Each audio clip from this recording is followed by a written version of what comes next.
नमस्कार, मी रश्मी पाटकर. ऐकूयात काही ठळक घडामोडी. पालघर जिल्ह्यात वाढवण इथं 76,000 कोटी रुपये खर्चून बांधल्या जाणाऱ्या बंदराचं भूमिपूजन तसंच 218 मत्स्यपालन विकास योजनेसह विविध विकास योजनांचं उद्घाटन आणि लोकार्पण आज प्रधानमंत्री नरेंद्र मोदी यांच्या हस्ते झालं. वाढवण बंदरामुळे 12 लाख रोजगार निर्माण होतील, मच्छीमार आणि स्थानिकांच्या जीवनमानात अनेक सुधारणा होतील, असं त्यांनी सांगितलं. देशातल्या सर्व बंदरांमधून होणाऱ्या एकूण कंटेनर वाहतुकीपेक्षा अधिक कंटेनर वाहतूक या बंदरातून होईल. इथं येणाऱ्या हजारो जहाजं आणि कंटेनरमुळे परिसराचा चेहरामोहरा बदलून जाईल, असं सांगत यासाठी त्यांनी स्थानिकांचं अभिनंदन केलं. महाराष्ट्राचा या परिसराचा विकास होऊ नये असं वाटत असल्यानं विरोधक या बंदराला विरोध करत असल्याची टीका मोदी यांनी यावेळी केली.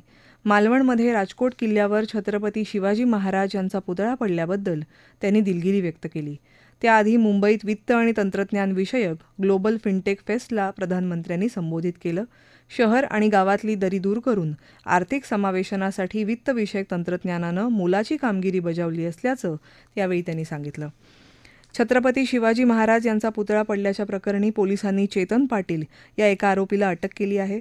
चेतन हा पुतळा बनवण्याचं कंत्राट मिळालेल्या मेसर्स आर्टिस्ट कंपनीचा सल्लागार म्हणून काम पाहत होता.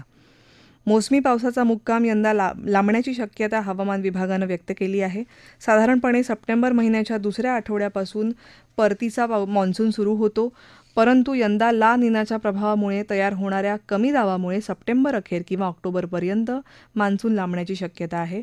याचा फायदा खरीप पिकांना होईल, तसंच खरीप लागवडीचं क्षेत्रही वाढेल.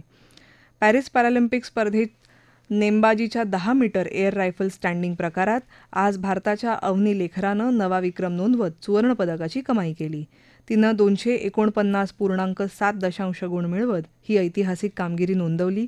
याच प्रकारात भारताच्या मोना अगरवालनं 228.7 गुणांची कमाई करत कांस्यपदक पटकावलं.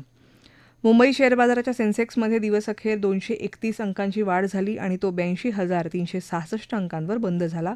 राष्ट्रीय शेअर बाजाराचा निफ्टीही 84 अंकांची वाढ नोंदवत 25,236 अंकांवर बंद झाला. याबरोबरच हे बातमीपत्र संपलं.